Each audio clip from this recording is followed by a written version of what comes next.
We're the indie project Bee and Theo, and we've been living and travelling the world in vans for the past 6 years. We're currently renovating an abandoned stone barn in Portugal to turn into a beautiful tiny home for us and our cats, Ginjey Bear and Furrnando.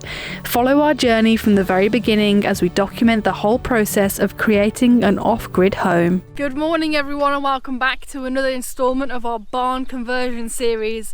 Right now I'm just waiting for Theo to come back. He's headed to the city to pick up some supplies because we're moving on to the upper level of the mezzanine for plastering today, which is very exciting. So I think I just heard the gate going, so hopefully that's Theo.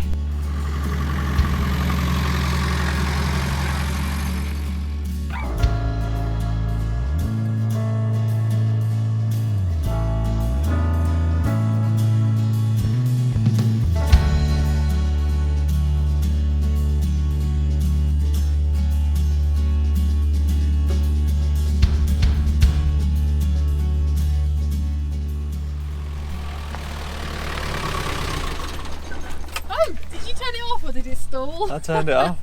I like to do that, just ghost ride into the parking spaces, turn the engine off at least 10 seconds before and just cruise in, and people are like, wow, is he in an electric truck? But yeah, super successful trip to the city.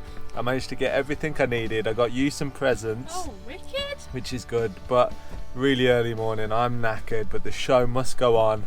And the main thing is I got the boarding for the mezzanine, so we can crack on with that.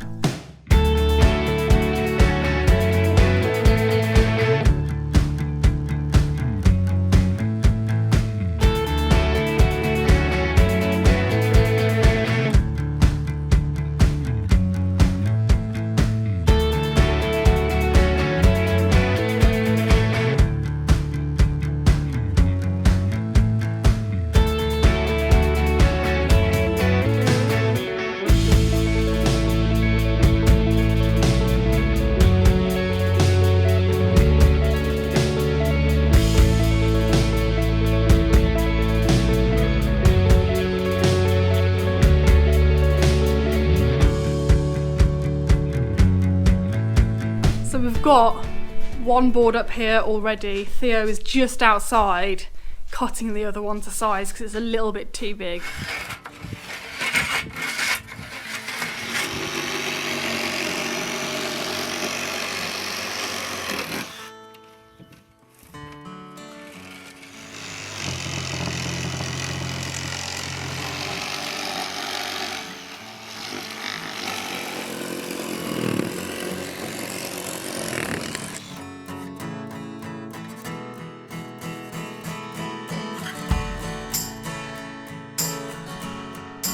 How is it up there? That was hard work, wasn't it? Yes. I think we've both got some sort of like virus or bug. It's definitely something going on in our stomachs. This feels like a little bit of a dance floor, but I haven't quite got the energy to... Oh. I don't want to give you too much information, but between us, just lifting them boards up and cutting them, we probably went to the toilet 4 times each. So what we're going to do is we're going to have a quick lunch break. Well, we're probably going to take an hour for lunch, see how we go, and then come back and hopefully feel a little bit more revived. See maybe if we can keep our food down. Maybe some Imodium.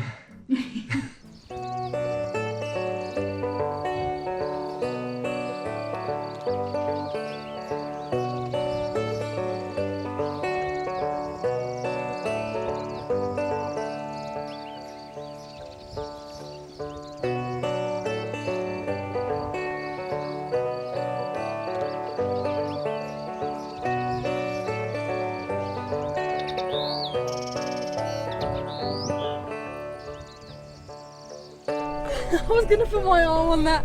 So the first thing on the agenda this morning is to go and fill up all of our water because we use a lot of water for these mixes, don't we? We do, like especially when we're cleaning out the mixer at the end, we use like half a bucket of water. Yeah, it's important to make sure that the mixer stays clean, although lime's pretty easy to flake off compared to concrete, but even so, water is very important.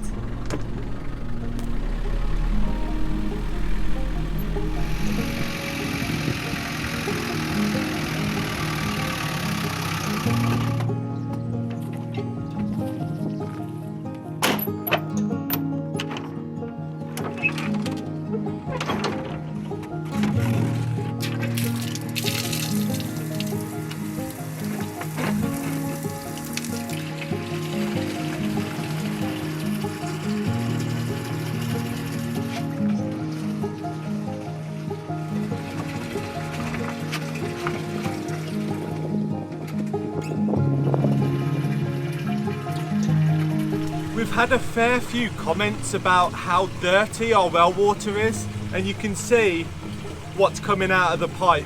It's crystal clear, the water is beautiful. We've actually had it tested at a lab, and the lab results came back and it's all really clean.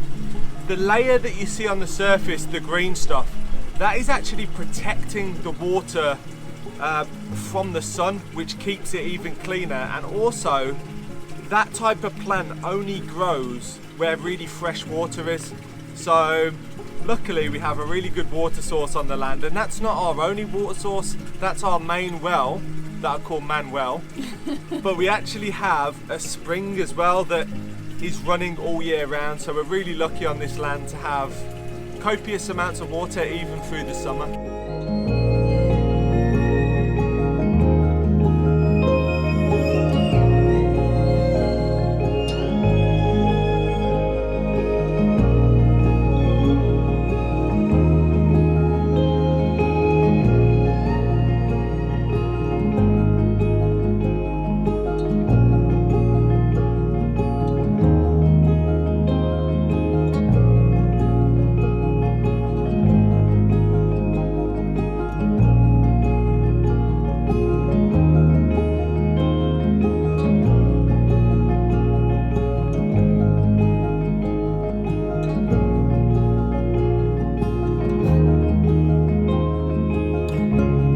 We've had quite a few inquiries about lime, why we're using it, what mix we're doing, and for our dubbing out coat, which is what we've been doing at the moment, we're doing a 3-course sand to 1 lime mix, and then as much water as we need to get it to the perfect consistency.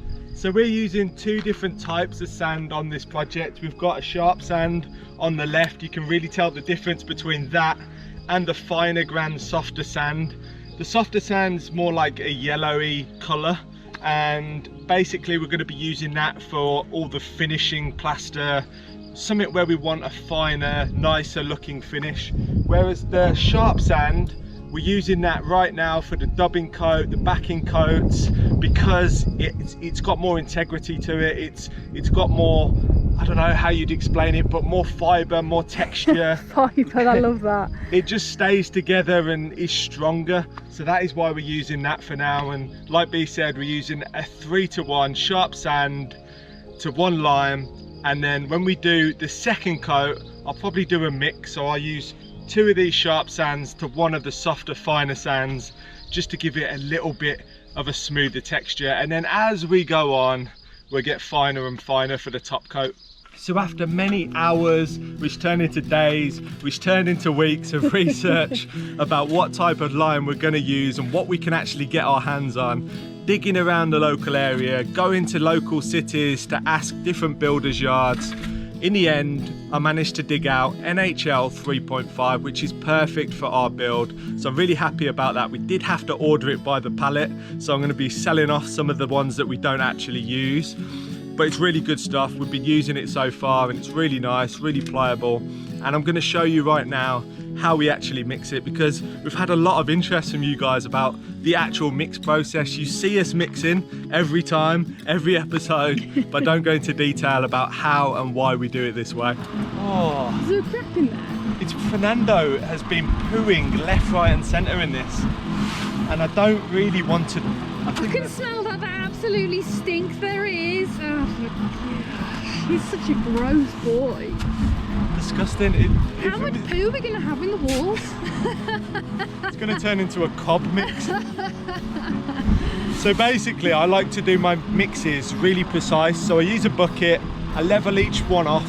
So right now I'm going to do two sand. I'm going to put that in the mixer. Then I'm going to do 1 lime and then another sand, just so I get the lime right in the middle of the mix and it's all mixed nice and equally. And then do you put water in right at the end? Because that's how I do it. No, so basically what I do is I make sure there's a little bit of water already in the mixer. Yeah, at the beginning. Maybe I haven't taught you well enough. No, at the beginning, yeah. That's where I do it. And then throughout the process, mix it quite dry at the start. Yeah. And then throughout the process, just add a little bit of water at a time, because what will happen is you'll add a bit of water and once it mixes up, suddenly it will go really wet. So you want to be careful not to put too much in at the start, because it will look dry, but then suddenly it will just turn to mush. Slow and steady. Exactly. I'd just like to take a moment to say a big thank you to Blinkist for sponsoring today's video. Now, if you don't know what Blinkist is, it's a brilliant app that you can have on your tablet or your phone, and it has hundreds of different books, podcasts and audiobooks condensed into short reads or listens, otherwise known as blinks. I recently listened to a really fascinating blink called The Hidden Life of Trees whilst I was doing one of the many monotonous tasks on the barn conversion. I was sanding the ceiling, all beautiful chestnut wood, so to listen about how trees communicate and live their lives was really interesting actually. There's some really good popular books on there called Sapiens, which is a brief history of humankind and covers how we came to rule the world. Another one is called The Courage to Be Disliked, which studies the psychology by Alfred Adler, who argued that caring less about what people think is actually really beneficial for you. So if you want to give Blinkist a try, use the link in our description or head to blinkist.com/indieprojects for a 7-day free trial and 25% off an annual membership. So make sure you head to blinkist.com/indieprojects and give it a go.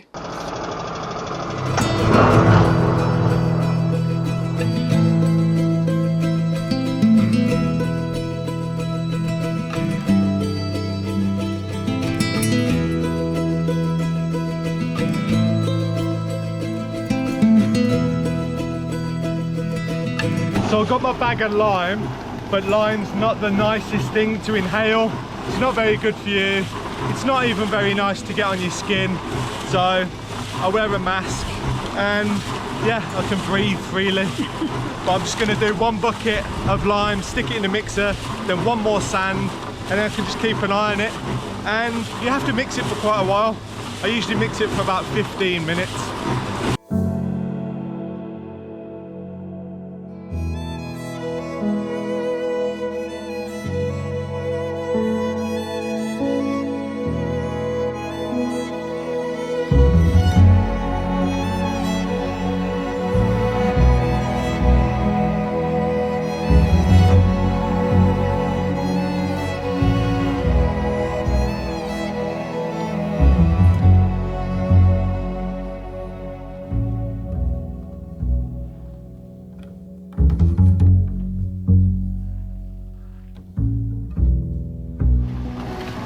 So after about 5 minutes, I just stop the mixer because sometimes the mix can get stuck inside the barrel to the top. Basically what I do is just go get a metal trowel, scrape it all off and make sure the mix is nice and consistent throughout, and then I'll whack it on for probably another 10 minutes and it should be a really nice consistency.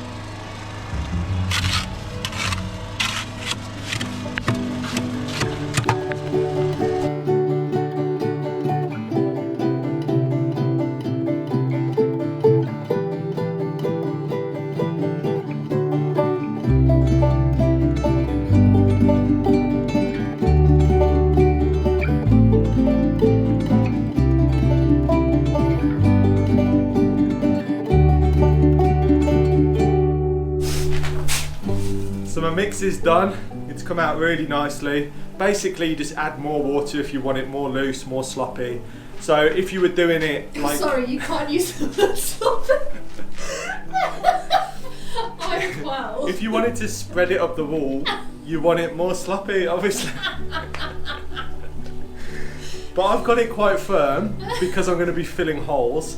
And I'm going to be going around all of the rafters. All those up there, baby. So it's a job I'm not looking forward to at all. You've been dreading this the most, haven't you? Well, there's so much lovely chestnut that's been perfectly oiled, and even though it's been oiled, if you leave the lime on it, it will stain. So you need to make sure that you rub it off straight away. We had a lot of people asking us why we didn't plaster beforehand. Oh. And if you plaster beforehand, it just instantly stains the wood, and there's no chance. So bad. You can't sand it out, like any grit, anything. You have to like plane it down like an inch to get the lime out of it because it sucks into the wood.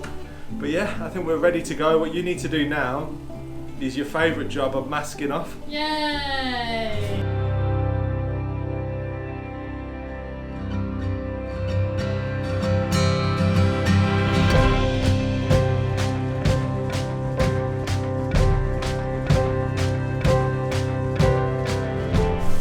trying to catch it? He loves water.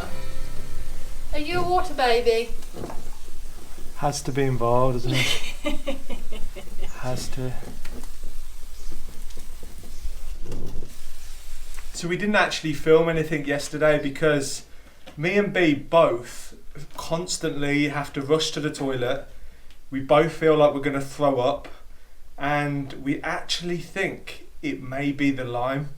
So since we've started using the natural lime and not the man-made lime, so this is natural lime, and we looked up the symptoms, and actually I think that all this dust around, even though we're wearing masks when we're mixing it in its like powder form, it comes off the wall when it dries in a powder. And then we're walking through it, like look at this. We're walking through it, so I think we really need to get one of these like industrial vacuums or something, because I can't go on like this. This has been, and it's crazy because I thought it would just go, because we went out for sushi and I thought it was the sushi. He's gonna jump out the window, sorry.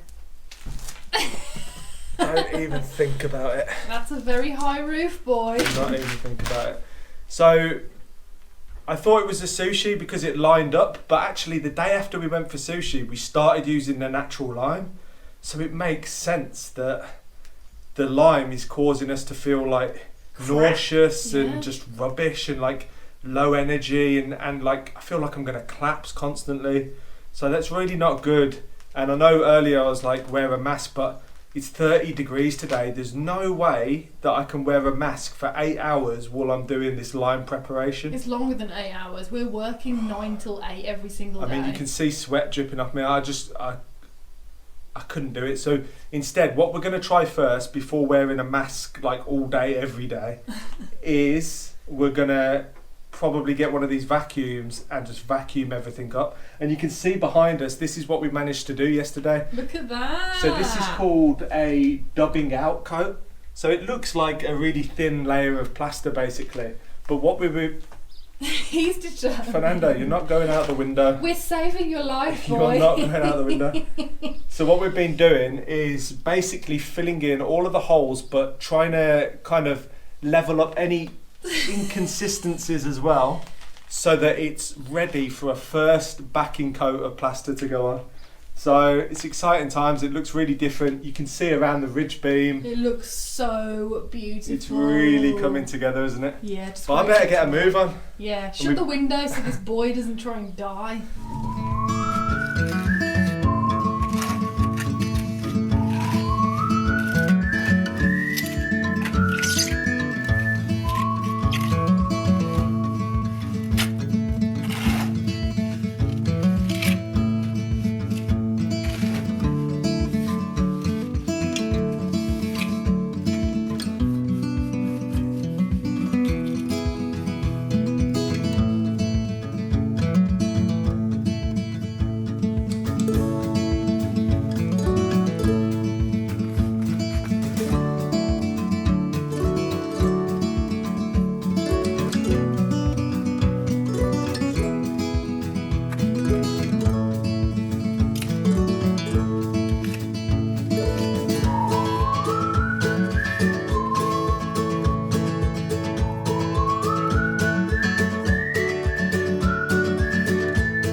Decided to wear a mask for this whole process, and I've just taken my mask off. We're definitely going to go to the city, we're going to buy a vacuum, and tomorrow morning we're going to vacuum everything, try and get this place dust free. I know that's not possible, but we can try and eliminate as much dust as possible, then hopefully we'll start to feel like human beings again, because I actually had to have a day in bed where I was just basically throwing up both ends, which isn't good. And we really do believe it's down to this, so we will get that under control. I'm going to wear a mask now. I know I said earlier, you know, it's a pain, but I think I'm just going to have to sweat it out in the 30-degree heat wearing a mask. What can you do? I'd rather be sweaty and wear a mask and not feel how I feel right now. But what I'm doing is I'm doing quite an intricate part of the project, which is basically dubbing out around all of the rafters. So what that means is filling in all of the holes. I've already done 3 and I think it's looking really good. I love it. So this essentially isn't even a first coat. This is just to fill in any holes, any stones, any inconsistencies as best you can. And then layer by layer, you start to kind of even out the surface a little bit. We're going for a really natural look. So I'm not trying to get this wall completely flat.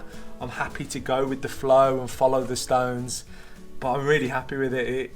It's time consuming because going around wood is tricky. You don't want to get any mortar anywhere that's going to stain it. There's a lot of wooden beams. But there's wood everywhere. I'm just surrounded by wood. But when it's finished, can you imagine this looking white around this beautiful, warm chestnut beams? It's just going to be incredible. Be gorgeous. Yeah, I'm just going to carry on. I'm going to do these 2, and then I think we'll head to the city. Yes. Because I can't be feeling like this any longer. It's a priority now.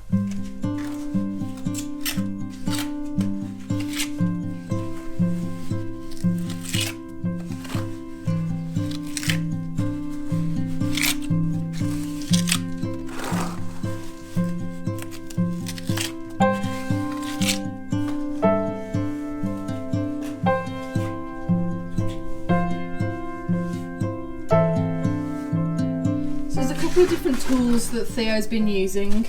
A pointing key. This is really good for getting in small bits and smoothing around the edges right there.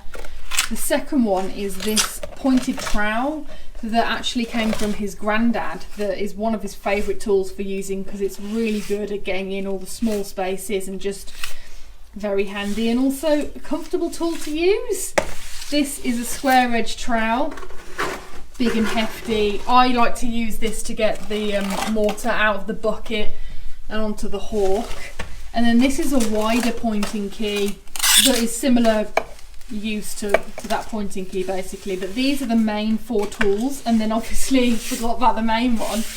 Theo's using a, what do you call that, a mini plasterer's trowel? Call it a baby plasterer's trowel. A baby plasterer's trowel. It's miniature. It's got curved edges, which makes a massive difference. Yeah, it means that it doesn't like dig in so much into the mortar, especially really good for uneven surfaces.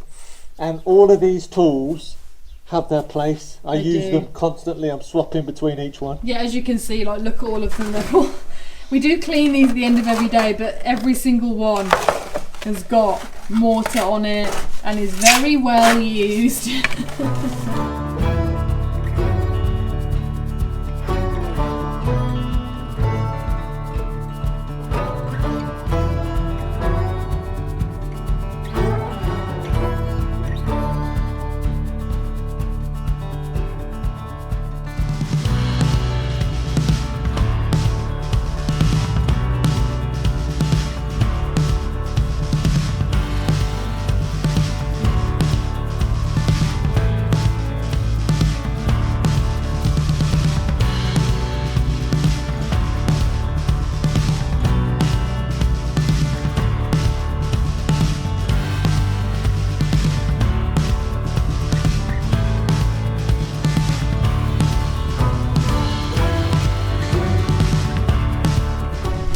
Down here, this is where we worked yesterday and got the wall all nicely done, and this is the bits that fell off, and now they've dried out.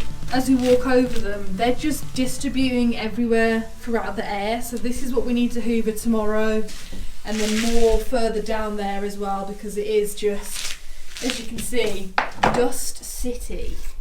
Theo's just finished it. Check it.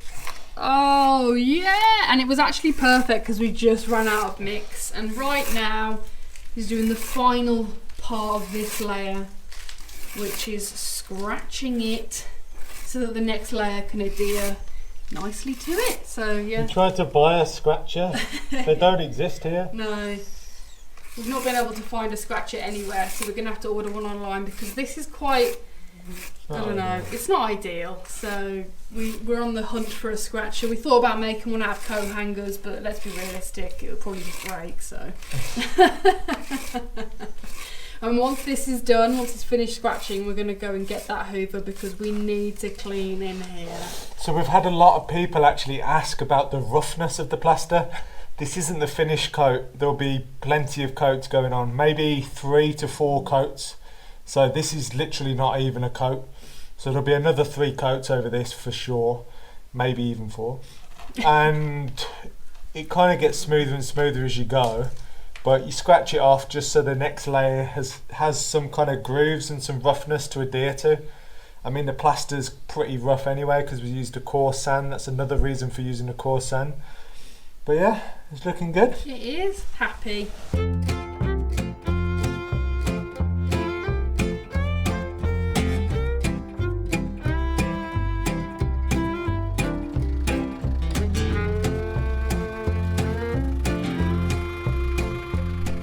Definitely time for a shower, and we got some updates with the shower to show you. I'm covered in lime dust. I think I'm just going to shower first of all in all of my clothes, because then I can just kill 2 birds with 1 stone, wash all my clothes off. Don't be deceived that the sun's directly not out. It's a weird hazy day, but it is hot. 30 degrees right now, so having a cold shower is going to be bliss. So how cute does this look? Theo has done an absolutely amazing job on this shower. I love it. It's so nice to shower under as well. Even if it is cold, like you said, when it's hot it feels great. That's what you want, a cold shower when it's 30 degrees. Show them how it works. Well, you just spin the handle and the shower comes on. I love this little foot washer bit. I didn't want that foot washer. I was like, there was 2 models. There was a cheaper one and this one. And I was like, I'll have the cheaper one please. And he comes out with the more expensive one saying, oh, we don't have the cheaper one. So I was like, oh, I'll take it. And actually, I've been using the foot shower part more than the actual shower. It's amazing. Even been filling bottles with it and stuff. Okay, enough stalling, time to have your shower. One thing we do need to do, and a couple of you guys have noticed this, is we need some sort of pathway from the steps from here to the tub to the shower, because all of this right now is just gonna be a mud bath. It's dusty, isn't it? Yeah, it's dusty for sure, but this little area for now works perfectly. I love the stones.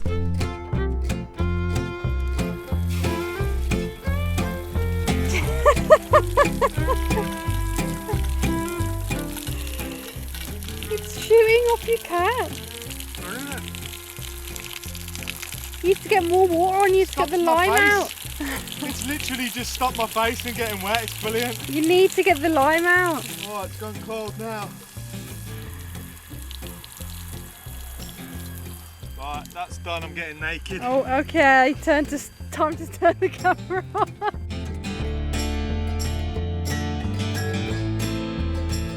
So that was an absolutely epic shower, and this bath towel makes me look like I'm in hospital. It's really weird, and maybe I will be in hospital if we don't sort out this dust situation with the lime, because we do really feel rotten. But that shower was just what I needed. You can hear in the background the water running, the pump running. Bee's next in turn to have her shower, and she's not screamed yet, so it's obviously warm enough now to have the shower. And she says it's definitely bearable, and right now we better dry off and head to the city.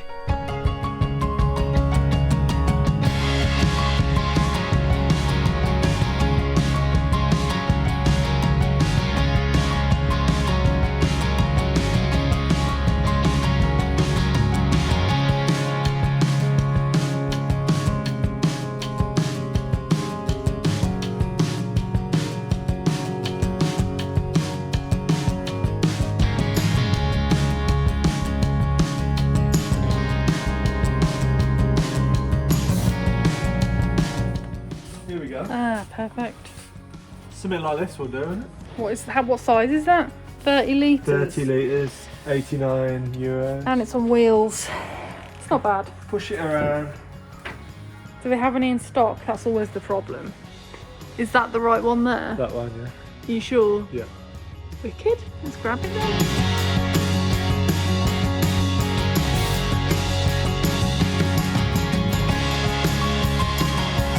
So coming to the city was a great success. We managed to get our hoover so we can really hoover the barn, make sure it's spick and span, no dust flying around everywhere.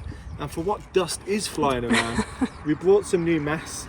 These have got a P3 rating on the filter, which is meant to be incredibly high for dust particles and stuff like that. So we're hoping that these masks really do the job and we don't feel how we feel anymore. No. Because I can tell you for the last week, I mean right now I feel physically sick. I feel like I'm gonna throw up and it's a horrible feeling. I've been on a toilet, like I've said, multiple times.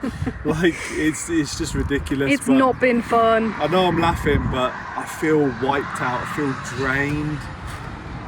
But you know us, we keep going, we keep cracking on, and we will succeed. And I think we're gonna leave it there for this video. You know, the next video, we're just gonna keep going, crack on with the project.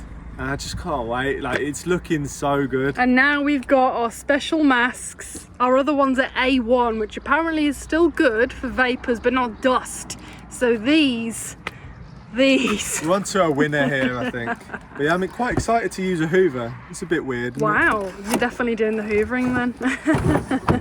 But yeah, thanks for joining us guys. Thank you for all the lovely comments on the last video. And we'll see you on the next one.